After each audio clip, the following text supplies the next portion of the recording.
Primeiramente, boa noite. Eu me chamo Pedro Inô. Nosso grupo é formado por mim, também pelo Jean Silva e pelo Luan. Vamos seguir exatamente essa ordem na apresentação, por termos apenas 3 pessoas no nosso grupo. E o tema escolhido para a gente foi o sistema hormonal. O artigo que a gente vai estar usando é o seguinte: é o uso de esteroides anabólicos androgênicos e suas implicações na saúde de praticantes de atividade física em academias de ginástica, um problema de saúde pública. Então, para estar iniciando, pessoal, vou estar falando para vocês, dando uma introdução do que é o sistema hormonal, né? O sistema hormonal nada mais é do que o conjunto de glândulas que produzem e secretam hormônios, né? Os hormônios são substâncias químicas produzidas pelo sistema hormonal e lançadas na corrente sanguínea que as levam ao seu local de ação. No caso, a gente pode ter como exemplo aqui, que eu posso dar para vocês, o GH, que no caso é um hormônio de crescimento, ADH, que é um antidiurético, adrenalina, hormônios sexuais, entre outros. Talvez esses, assim, todo mundo tenha um conhecimento, né? O artigo que a gente trouxe, ele tem o objetivo de fazer com que o leitor tenha mais consciência, né, nas implicações que o uso de esteroides anabólicos androgênicos, como sigla EAA, eles podem trazer à saúde, né? Danos que muitas vezes são irreversíveis, tá, pessoal? Então, os esteroides anabólicos androgênicos, eles são drogas sintéticas, resultado do metabolismo do colesterol, produzidas pelo córtex da glândula adrenal, testículos, no caso dos homens, e ovários, no caso das mulheres. O termo anabólico se refere ao crescimento muscular promovido por essas substâncias, né? E androgênico refere-se ao aumento das características sexuais masculinas. Na área médica, os esteroides anabólicos androgênicos, eles são utilizados no tratamento de algumas patologias, como, por exemplo, sarcopenia. No caso da sarcopenia, todo mundo, acredito que a grande maioria saiba, é a perda, né, de massa muscular e faz com que a musculatura esquelética tenha menos força. Então, é acrescentado aí com respaldo médico esses hormônios para que as pessoas recomponham, né? No caso da osteoporose também, né? Que é a fragilidade nos ossos. Então, com a prescrição médica, com orientação médica, é feito o tratamento de recomposição hormonal voltada ao restabelecimento. E entre outras patologias também, né? Mas, apesar disso, pessoal, tem mais de 5 décadas que essas substâncias vêm sendo utilizadas indiscriminadamente por praticantes de atividade física, né? Acredito que todo mundo, que ainda mais na nossa área, conhece ou sabe de alguém que já fez o uso de esteroides anabólicos androgênicos. Então, a maioria dessas pessoas jovens, né, de diversas classes sociais, que trazem com o intuito a melhoria da sua aparência, né, física. Então, eu faço a pergunta: por que o do uso, né? Na maioria das vezes é exatamente isso: a pessoa busca estética, busca um corpo perfeito em um curto prazo. Então, a insatisfação com o corpo faz com que muitos recorram às chamadas drogas de imagem corporal, né? Comercializado muitas vezes pelas próprias academias de ginástica, indicado por instrutores ou professores.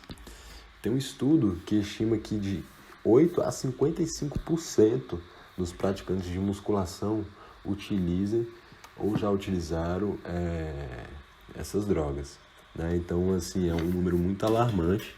A gente tem mais da metade dos praticantes de musculação, do ponto de vista geral, que já fazem ou já fizeram o uso dos esteroides, né, anabolizantes, como é chamado. Então, pessoal, com o uso surgem também alguns efeitos indesejáveis, né? E muitas vezes até irreversível. Vou falar aqui para vocês alguns dos efeitos que o nosso sistema endócrino pode estar sofrendo, principalmente o sistema reprodutivo, né? Vou destacar aqui no caso dos homens, pode ter a menor produção de testosterona, uma atrofia testicular, ginecomastia, carcinoma prostático, priapismo, impotência, alteração do metabolismo glicídico e alteração do perfil tireoidiano, né? Então, serve como alerta para toda a população que utiliza esteroides anabolizantes sem prescrição médica para fins estéticos, visando um corpo perfeito em curto prazo, que tornou-se um problema de saúde pública. Apesar de no Brasil ter uma lei em vigor, né, de dia 27 de abril de 2000, que trata das condições para a comercialização de esteroides, com base na prescrição médica, né, está liberada, né, o uso e a comercialização com apresentação e retenção da receita pela farmácia ou a drogaria emitida por médico ou dentista e com o número do Código Internacional de Doenças. Que apesar disso, muitas pessoas morrem, chegam até a morrer fazendo uso de esteroides anabolizantes. Vou estar passando a palavra agora para o meu amigo Jean. Ele vai falar um pouco sobre algumas das principais drogas, né, que a gente pode dizer. Aí a gente pode estar falando assim com exatidão que são drogas. E ele vai estar explicando um pouquinho das mais comuns e vai estar também explicando os métodos que elas são usadas, as formas como elas são comercializadas, tendo em vista que o uso e a introdução do nosso trabalho fazer com que isso seja algo alarmante, né? Então fica a minha palavra aqui para vocês, apesar do trabalho ter continuidade, da gente estar sempre salientando, né, com nossos colegas, de estar avisando o quão importante é a gente negar esse tipo de atitude, né, principalmente pessoas que visam um fim estético, né. Existem outras formas da gente buscar um corpo legal, ter uma saúde. Então, muito obrigado, pessoal, e o Jean vai continuar o nosso trabalho agora. Me chamo Jean Carlos, eu vou falar um pouco sobre os esteroides anabolizantes androgênicos. Eles surgiram na França em 1888 com o fisiologista Bronssequard, dizendo algumas ideias de que extratos de testículos de animais poderiam aumentar a força física e mental. E foi somente em 1930 que o Dr. Charles Kochakian demonstrou essa construção de tecidos pela testosterona. Os soldados, durante a Segunda Guerra Mundial, usavam os esteroides a favor de nossa tropa amiga, para poder assim, ganhar mais agressividade e força dos guerreiros de combate, né? Na hora do combate. E também era utilizado para os feridos terem uma rápida recuperação nas batalhas e assim voltar a ajudar mais rápido ainda os guerreiros de combate. Com isso, despertou um interesse pelos atletas, ganhando espaço no comércio, onde hoje é muito procurado por qualquer praticante de atividade física ou algum esporte, onde eles queiram elevar seus ganhos e melhorar sua performance. De acordo com o Manual de Diagnósticos e Estatísticas da Associação de Psiquiatria Americana, fala sobre uma desmordia muscular. Isso que eleva a ter um desejo maior com o crescimento de massa muscular, ignorando todos os cuidados com a própria saúde. O efeito anabólico causa aumento da massa muscular, por conta do aumento da síntese proteica intracelular, e são os esteroides sintéticos que potencializam esse efeito, já que ocorre um incremento de armazenagem de creatina fosfato, balanço nitrogenado positivo, retenção de glicogênio e bloqueio do cortisol. Aqui mais na frente, como vocês podem ver, nessa tabela retirada do artigo, fala o nome de algumas drogas e características dos esteroides. O anabol, por exemplo, nível androgênico muito alto, causando significativos ganhos de força e volume muscular em poucos dias. Possui um elevado efeito tóxico ao fígado. Temos também o Anavar, conhecido no Brasil mais como Lipidex. Efeito promover grande aumento de força. Esse é o principal efeito. O Androxon é absorvido pelo intestino, portanto não passa pelo metabolismo hepático. Porém, seu curto período de vida na corrente sanguínea exige maior ingestão para manter uma dose estável no sangue. Esse aqui é bastante conhecido aí nas academias, o DECA, o pessoal fala bastante. Sua forma original é moderadamente androgênica. É utilizada para ganho de massa muscular. No Brasil, sua concentração pode ser de 25 mg ou 50. O seu valor é essencial. Deposteron promove um rápido ganho de força e volume muscular. Maior responsável pela ginecomastia por reter muita água, além de promover a atrofia de testículos mais rapidamente que outras drogas.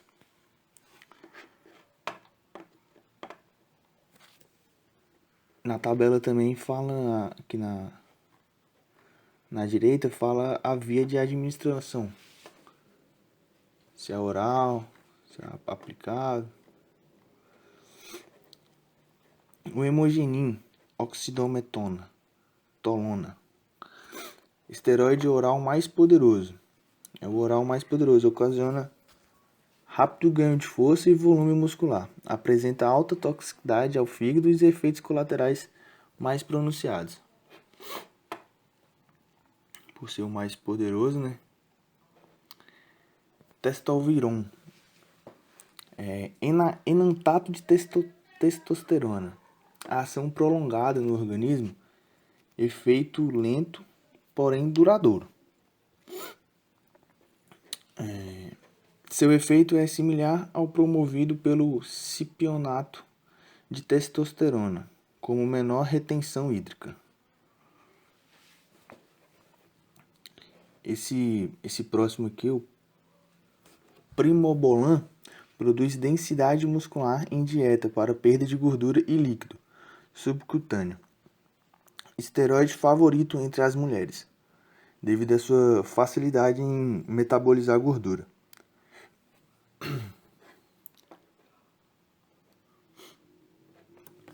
Propionato de testosterona. Por não ser muito androgênico, não causa efeitos colaterais pronunciados, produz ganho de força e volume significativo, sem muita retenção hídrica.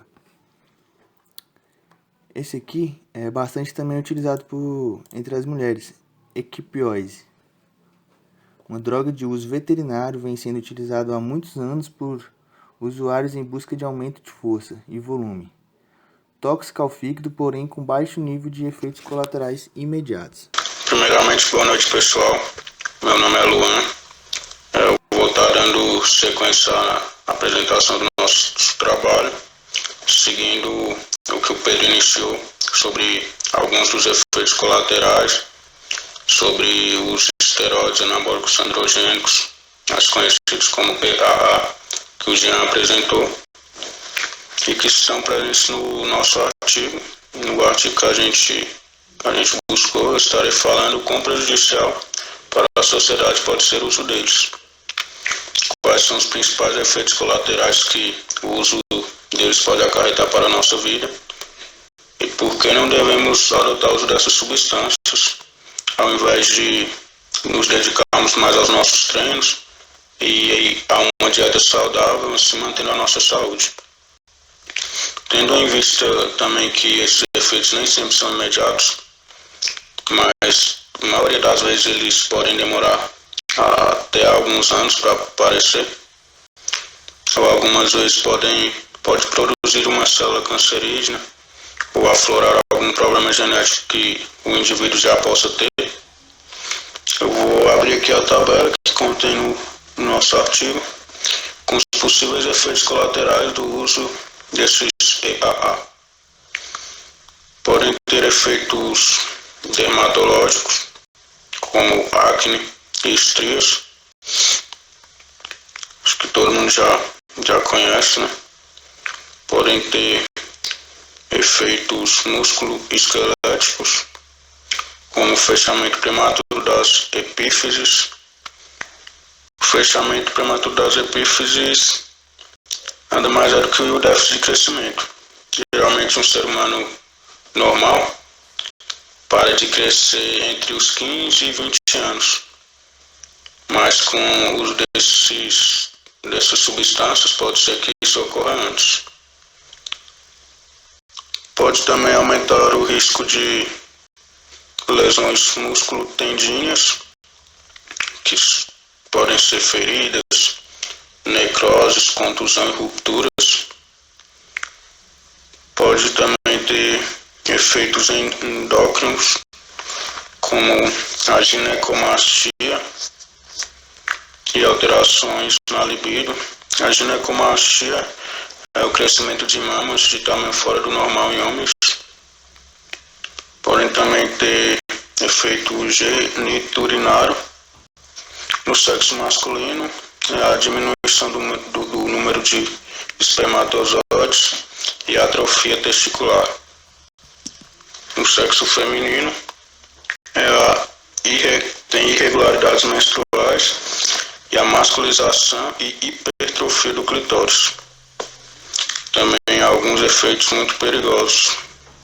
São os cardiovasculares, podem ter mudanças no perfil lipídico. Também pode ocorrer o aumento da pressão arterial, podendo causar hipertensão. Também pode causar a diminuição da função do miocárdio, podendo às vezes causar até um infarto no indivíduo. Pode ter também efeitos hepáticos, como o risco aumentado de tumores e danos ao fígado. Também tem muitos efeitos psicológicos, como algumas manias. Pode acarretar também a depressão, que é um problema muito grande, né, nos dias de hoje. Pode trazer também alterações de humor e agressividade. A maior parte desses efeitos colaterais é produzida pela carga androgênica dessas substâncias. E a reversibilidade desses efeitos variam de acordo com a droga administrada, o tempo de utilização dessa droga e a quantidade que o indivíduo usou. Como retratado no artigo, esses efeitos muitas das vezes são pouco divulgados na literatura. Isso faz com que poucas pessoas tenham a noção do quão prejudicial eles podem ser para a nossa saúde. Como o Pedro mesmo disse no início do trabalho, há um estudo que estima que 8 a 55% dos praticantes de musculação utilizam ou já utilizaram essas substâncias. Então, um número muito grande de pessoas que já utilizaram, mais de 50% dessas pessoas. Então, acho que é muito importante que nós, como futuros profissionais, venhamos divulgar essas informações para o máximo de pessoas, para elas saberem quão prejudicial essas substâncias podem ser para nós e também que existem várias outras formas mais saudáveis de obtermos os mesmos resultados que essas substâncias podem trazer. Ok? Essa é a conclusão do nosso trabalho. É isso.